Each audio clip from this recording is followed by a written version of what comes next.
Наверное, нет человека, который бы не слышал о собаке из Японии.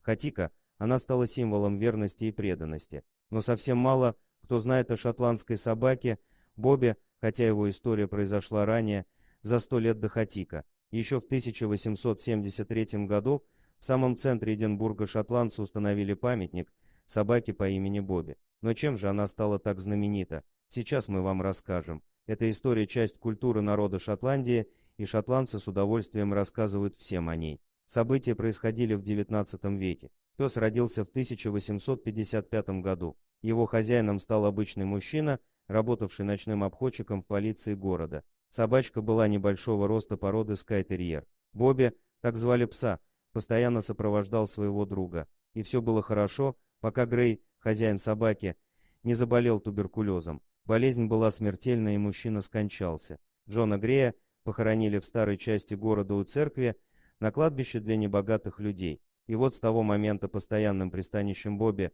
стала могила его хозяина. Собаку стали подкармливать неравнодушные люди и владелец ресторана, который расположен недалеко от кладбища. В этот ресторанчик Джон Грей частенько забегал вместе с Бобби. А в совсем лютые морозы добрые люди забирали пса к себе домой. Говорят, что однажды жители какой-то деревни решили подарить дом Бобби и забрали его себе, но тот сбежал и вернулся на могилу. Все было довольно неплохо, пока в Шотландии не вышел закон об избавлении от всех бродячих собак, но Бобби уже был известен на весь Эдинбург и далеко за его пределами и стал местной достопримечательностью. Его под покровительство взял лорд сэр Уильям Чемберс, он был главой шотландского сообщества по защите животных. Чемберса поразила верность и преданность этого пса, он сделал на свои деньги специальное разрешение и заказал особый ошейник, где была надпись «Грейфрайерс Бобби от лорда-мэра», разрешено 1867 год. Теперь Бобби мог спокойно передвигаться по городу. Так малыш прожил на кладбище 14 лет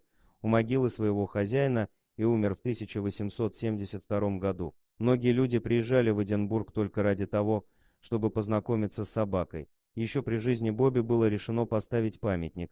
За эту работу взялся скульптор Уильям Броди. Он смоделировал пса незадолго до его смерти. Памятник открыли после смерти собаки. Он сделан из бронзы на красном гранитном постаменте. Неоднократно его разрушали вандалы, но власти восстанавливал памятник в первозданном виде. К сожалению, по законам того времени собаку не смогли похоронить рядом с могилой Джона Грея. Поэтому приняли решение похоронить его у ворот кладбища, где позже сообщество по защите животных сделало красный гранитный памятник рядом с могилой. До сих пор сюда приходят люди, приносят цветы и игрушки. Эта история пример того, насколько животные преданные и верные. И им абсолютно не важно, бедный ты или богатый, больной или здоровый, Мерседес у тебя или Око. Они любят просто за то, что вы рядом, и очень больно наблюдать, как люди, хотя таких даже людьми сложно назвать, предают, обижают и убивают братьев наших меньших. Дорогие друзья, если вам понравилось видео, поставьте лайк, а также подписывайтесь на канал, где найдете еще много интересного.